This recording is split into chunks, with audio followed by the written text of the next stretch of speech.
Prior to the 2024 MLB season, I made 3 lists comprised each of 10 players that would either break out, regress, or bounce back in the 2024 season, and today we're grading those selections. So, without further ado, let's go ahead and get into it. The first player on today's list is a breakout candidate I had for 2024. It is Michael Garcia of the Kansas City Royals. I fell in love with his batted ball data from 2023. I just thought he needed a launch angle increase, and I thought his walk rate would naturally go up based off where he was in the minor leagues. And so far, that just hasn't really been the case. His OPS actually shouldn't improve that much after it revealed his bat speed over the course of the year. And it should still be better than what he's been so far in 2024. He's just getting a little bit unlucky still, but not the breakout I was looking for. 3 out of 10 for me. The second breakout candidate of the video was Zach Eflin, now of the Baltimore Orioles. That's because he had some great underlying stats compared to his ERA in 2023, which was still fantastic. I thought he could just get even better with another year of that Tampa Bay tutelage, and he's been good, not elite. He's not getting the strikeouts like he was last year, but he has looked good in Baltimore so far, so I'm going to go ahead and give myself a 7 out of 10 for that. A bounce back player I had for 2024 was Dansby Swanson. He was barreling the ball more and putting it in the air while pulling it in 2023 at a higher rate than in previous years of his career. But he just needed to continue that approach, just lift the ball more and pull it. And he hasn't done that this year. He's been putting the ball in the dirt at a career high ground ball rate in 2024. And his just underlying numbers have regressed because of that, just not looked as promising here in 2024 as I thought he would. So for that, I gave myself a 2 out of 10. The next breakout candidate I had for 2024 was Nick Pivetta of the Boston Red Sox. He looked great out of the bullpen over the second half of last season. Obviously, this year he made a return to the rotation, but I thought he could handle it with the great sweeper that he added over the second half of the year. And he just hasn't, he has fallen victim to being a career underperformer. Once again, just because his sweeper isn't as good, and he plays in Boston, and he allows a lot of hard contact. That's never a great recipe whenever you're playing in Boston. So for that, I gave myself a 2 out of 10. Another bounce back case I had for 2024 was Aaron Nola of the Philadelphia Phillies. I thought his numbers were way off the career norms that we had seen previously. He wasn't getting very many Ks compared to where he was, and he still was just getting chases. He just wasn't getting the strikeouts that we're used to. And that trend kind of continued this year. He's just not getting the strikeouts that we are accustomed to whenever it comes to Aaron Nola, but he's done a much better job at avoiding barrels. So I was right for the wrong reasons. I'm giving myself a 7 out of 10. Next up is Hunter Brown of the Houston Astros. I had him tagged as a breakout player in 2024, and that's because he's a ground ball pitcher. A lot of the time, that negates the hard contact that he had been giving up to this point in his career, and he had been getting relatively unlucky. Now, this year, he's not allowing nearly as much hard contact, and since April, he's looked fantastic. He's actually outperforming what I thought he would be. I thought he'd just be a solid number 3 starter for the Houston Astros, but so far, since April, he's looked really good. I'm giving him a 9 out of 10 for that one. The eighth player of the list and the next regression candidate I had for 2024 was Kyle Bradish of the Baltimore Orioles. I didn't love how much hard contact he gave up in 2023. Obviously, the strikeout rate and the ground ball rate negate a lot of that. And so far this year, that trend has pretty much continued, except for he's just given up no hard contact as well. Obviously, hasn't pitched a whole lot, but it's enough to say I was wrong in this scenario. So for that, I gave myself a 1 out of 10. Next is Zach Gallen, who we view as one of the premier pitchers in baseball coming into this season. But at this point, I thought he was due for some hard regression.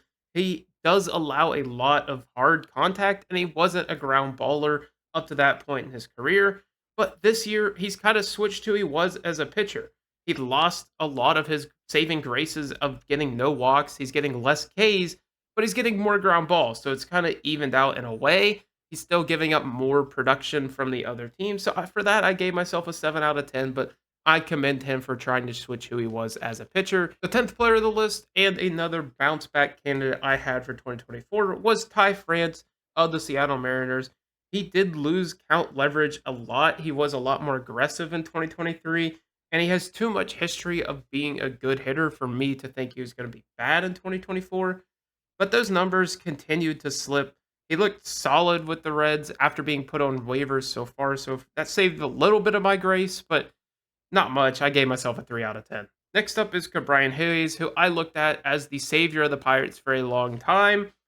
Let me check my notes here. Looked great over the final 2 months of 2023. Improved in a lot of key categories. Yeah, whatever. What the fuck was that? Throw the improvements out the window. Who needs launch angle? Yeah, I think that pretty well sums it up. I gave myself a 1 out of 10. Another player I absolutely missed the mark on for 2024 was Paul Goldschmidt. I had him as a bounce back candidate, and that's because a lot of his underlying numbers were better in 2023 than his 2022 MVP season, and just solely based off that, he was a bounce back player. But he's striking out a lot more. He's walking a lot less. He still hits the ball fairly hard, but he's just not great on the sweet spot percentage.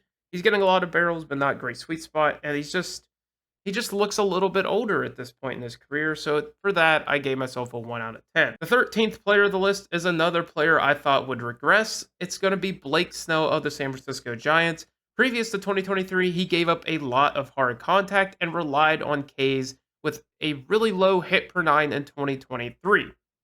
I didn't think that was really replicable just because it was so far off his career norms, but he's actually been better in 2024, especially at limiting hard contact, but he's just getting the inverse luck of where he was in 2023. Unfortunate for him. So for that, I gave myself a 4 out of 10. Continuing the string of just terrible guesses, I had MJ Melendez breaking out in 2024. I thought he had a lot of good batted ball data, but he was just a bit too aggressive and had a lot of underlying numbers improve from 2022 to 2023. Yeah, that didn't happen. So he lost any launch angle he had before, and all the underlying numbers had fallen. Plus, he wasn't walking anymore, so that's going to be another 1 out of 10 from your boy. And then the follow-up on that one, we had Cutter Crawford from the Boston Red Sox, who I thought got really unlucky in 2023. All of his underlying numbers have been improving every season, and he started the year off great. But since then, he's really struggled. He's getting hit a lot more, and it's getting hit a lot harder. So again, I had to give myself a 1 out of 10. Oh, thank God Dylan Cease came in clutch with this one. His slider did not get great results in 2023, and that's pretty much his calling card. He throws that just as much as his fastball. And yeah, the slider's back in 2024. One of the most valuable pitches in all of baseball. It has looked great this year. He's looked great.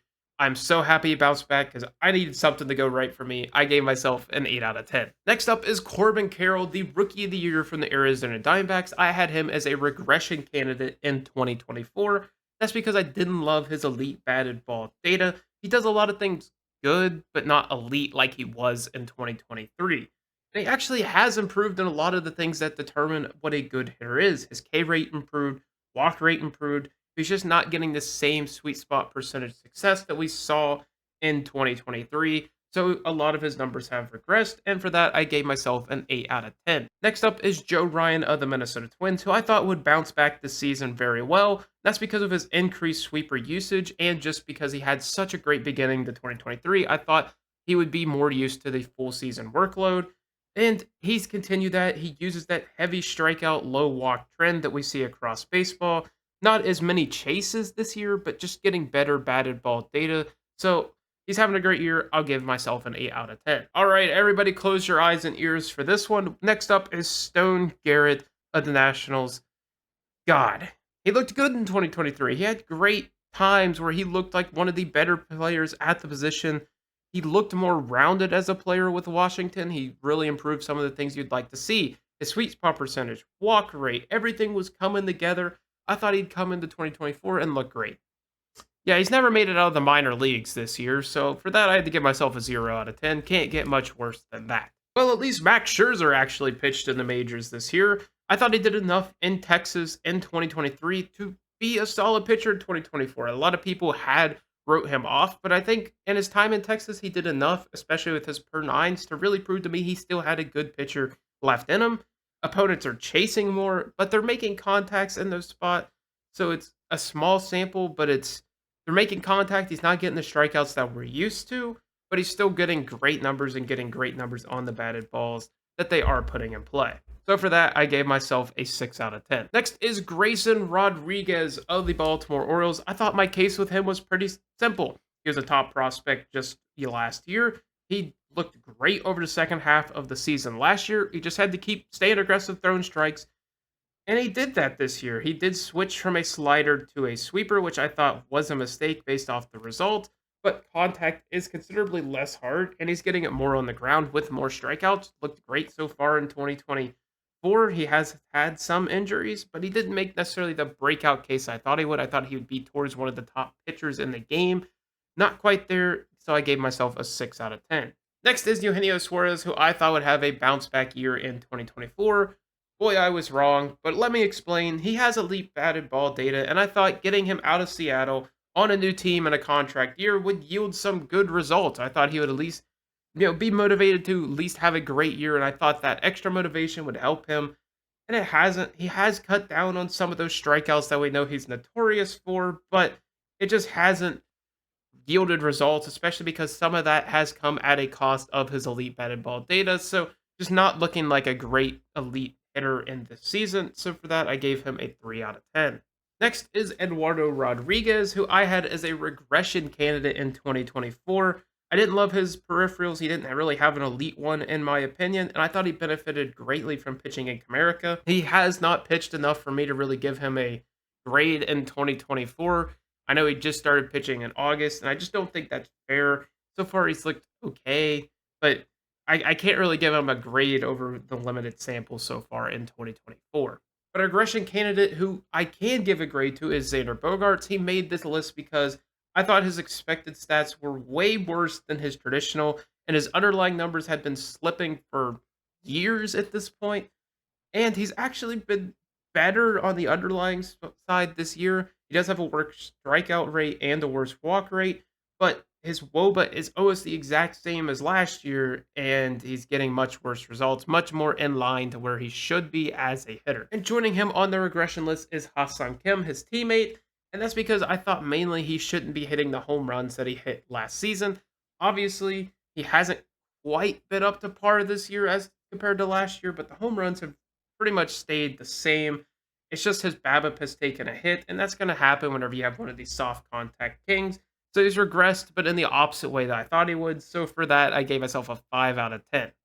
Next is Teoscar Hernandez of the Los Angeles Dodgers. I thought this one was pretty straightforward. You give a guy with elite batted ball data to the Dodgers, and they'll turn him into a superstar. And so far this year, he's pretty much been that. He's made great adjustments, cutting down the strikeouts and walks are up, and he's back to that elite offense that we know him for. Just getting out of Seattle, going to LA under great tutelage always seems to help. But don't get your hopes too high for my selections, because next is Keibert Ruiz of the breakout list. I labeled this at the time as the weakest case on my list, and that's just because I only had saw improvement over time, and he'd been showing more pop up to that point in his career, but he still remains a free swinger with excellent bat to ball skills. But God, he just does not want to hit the ball in the air. He just only goes for that sweet spot percentage, and that's very high variability for somebody like this, somebody that basically swings at everything. So for that, I gave myself a 2 out of 10 because he hasn't been terrible, but not been great. And then we have a player similar to Ha-Seong Kim, where I thought he had too much pop for the underlying statistics, and that's TJ Friedl. Just doesn't hit the ball hard at all, but he actually had a decent home run total in 2023. And once again, it's more of a BABIP thing than anything. He does pull the ball in the air for home runs. More so this season, his home run rate is actually up through limited time. He's looked pretty good. It's just his BABIP's taken a hit, so that's caused a massive cavity in his batting average. So for that, I gave myself a 6 out of 10 right, but for the wrong reason. And then a player I absolutely nailed was Chris Sale going to the Atlanta Braves. He was still putting up elite numbers in Boston. It was just a matter of him staying healthy. And I thought he finally showed he could stay somewhat healthy in 2023. He made 20 starts for the first time since 2019, and he's crushed it. Absolutely crushed it. Probably your Cy Young winner from the Atlanta Braves. He's looked great all year. I gave myself a 10 out of 10 for this one. Another player I did pretty well on was Sonny Gray of the St. Louis Cardinals.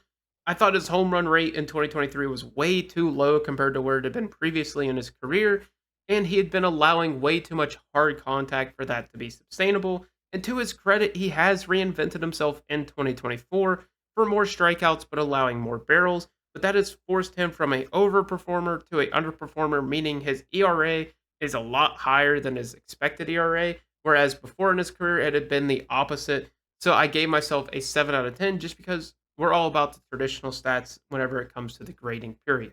And then the final player, the 31st player of them all, it's JP Crawford, who I had regressing in 2024.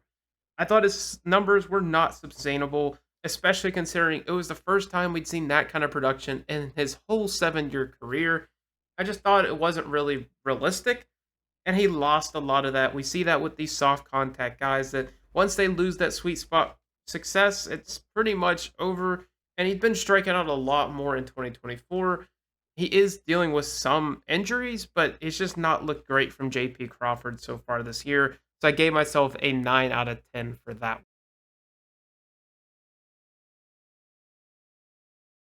So across it all, for the breakout cases, I was 32 out of 100. Regression cases was 62 out of 100. And then the bounce back cases were 57 out of 100, giving myself a 151 out of 300 score, which means I am slightly better than a coin toss. So if you ever need help, I'll help you spend all your money betting. Thank you guys so much for watching. I hope you guys enjoyed it. I hope this was a fun little video for you guys. And as always, have a wonderful day.